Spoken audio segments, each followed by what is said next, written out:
talk to you about application deadlines. Applying to college is not a race, it's a plan. Once you've added your colleges to the Common App, you will note when each college opens admissions for your graduation year. Some may have several different choices for you to make. And it can feel complicated. There's rolling admissions, early decision, regular admissions, early decision two, and even restrictive early action. The different application deadlines create a lot of moving parts, which can be confusing on top of all the other distractions of senior year of high school. So here are the different types of admissions. Let's review each of the different types of admission deadlines. First up, let's talk about rolling admissions. What does the term rolling admissions mean?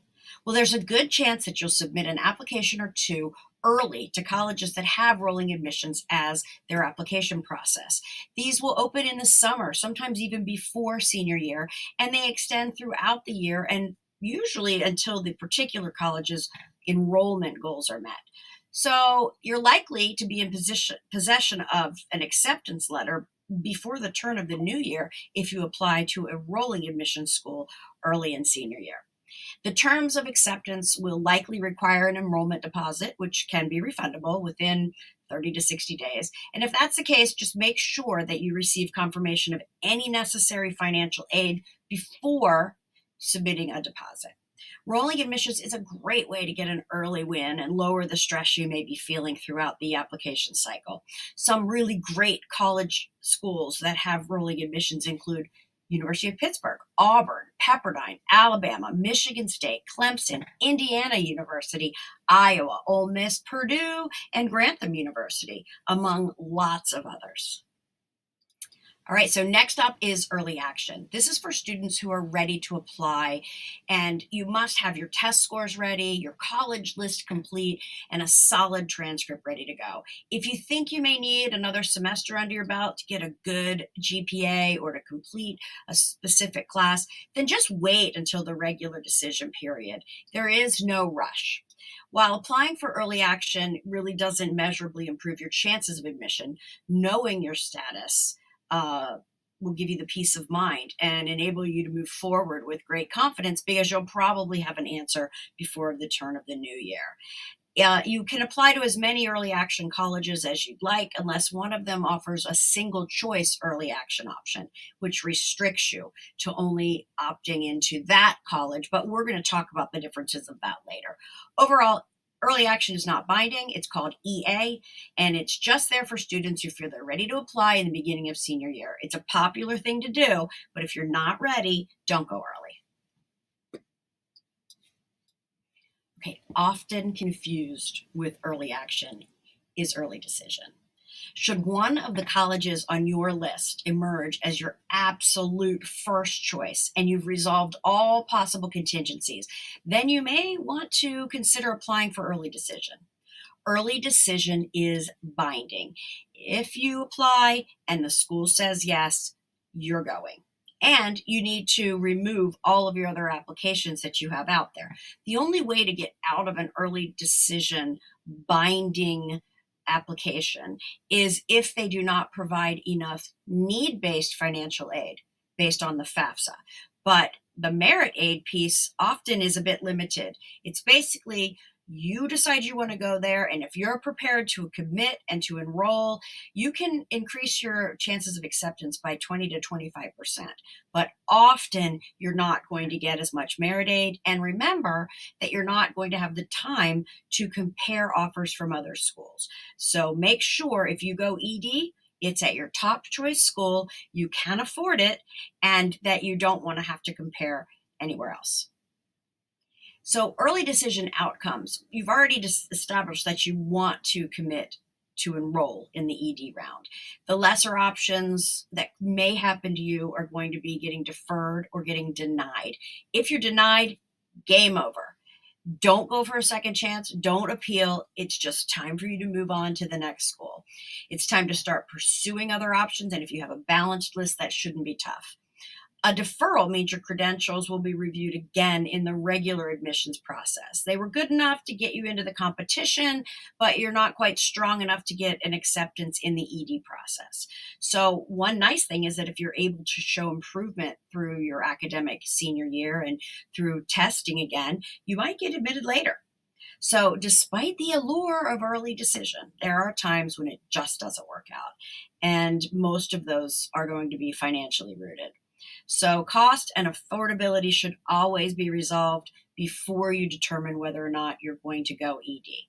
Also, be aware that the ED commitment is not contractual like in a legal matter, but it does require an acknowledgement from you, one of your parents, and your college advisor at high school to understand that, yes, you understand what the early decision commitment means and that you will honor the moral and the ethical commitment to enroll if accepted.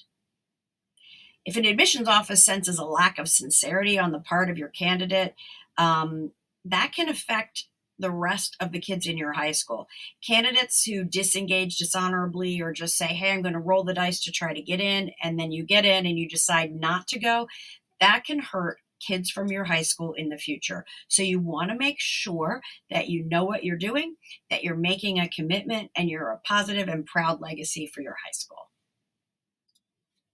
You're probably aware of marketing pitches that say things like, you're pre approved. This is even happening in the college world these days. In other words, apply now and you're all set, you're in. Colleges are able to make these determinations based on your testing results and your self reported academic information. How do they do it? Well, it's not uncommon for colleges to buy lists of names of students who perform at a certain academic level or who filled out surveys administered by their schools. Colleges making this pitch are relatively open or rolling in the admissions process. So they don't really need to make fine distinctions between candidates. They're just going to be aggressively marketing and promoting to candidates that are work at a high level. They're saying fast apps, priority apps, you have a VIP application coming to you. And guess what? We're going to give you a fee waiver. To gain admission, you just simply need to submit an application that confirms your ability to complete the academic requirements at that specific college. Sounds a little odd, but it is the newest thing going. I'll give you another example. In Texas, if you're a Texas resident and you're interested in, say, the University of Texas at Austin, a top 6% class rank will get you automatic admission there. Better yet, assured admission often extends to non-residents as well. So a 3.0 plus GPA plus a top 25% rank will assure you admission to the University of Arizona. Or a 3.25 plus GPA will assure you admission to the University of Kansas. Of course, you will always need to still complete the application and sweat the details and make sure you've satisfied the curriculum requirements and that your GPA is calculated appropriately. But the new world of assured and guaranteed admissions is coming, and you're going to learn about it this year. Another option is early decision too. And in the case of getting deferred or denied to your ED1 school, you're all of a sudden now a free agent, right? And you can go and apply at other schools, regular admissions, and you can convert your application to ED2, which again is binding, and it will increase your chances at that particular school. So these are all the different ways so far that you can apply to different colleges. The last type of application is called REA. Schools that use restrictive early action ask prospective students to apply early only at that institution. Typically, such colleges require students to sign a form saying that they will not apply to other early admissions programs. There are a few exceptions, but if the students are accepted, here's the difference: they're not under a commitment to attend.